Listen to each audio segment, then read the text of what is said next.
Хан Сора. Тогда скажите мне, кто следующий мужчина, который влюбится в Хан Сора?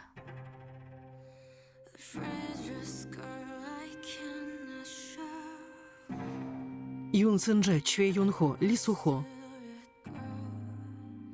Ли Сухо, Чжue Юнхо, Юн Цзиньже. Что вы получили от смерти этих мужчин? 1-2 раза может быть совпадением, но такого понятия, как третье совпадение, не существует.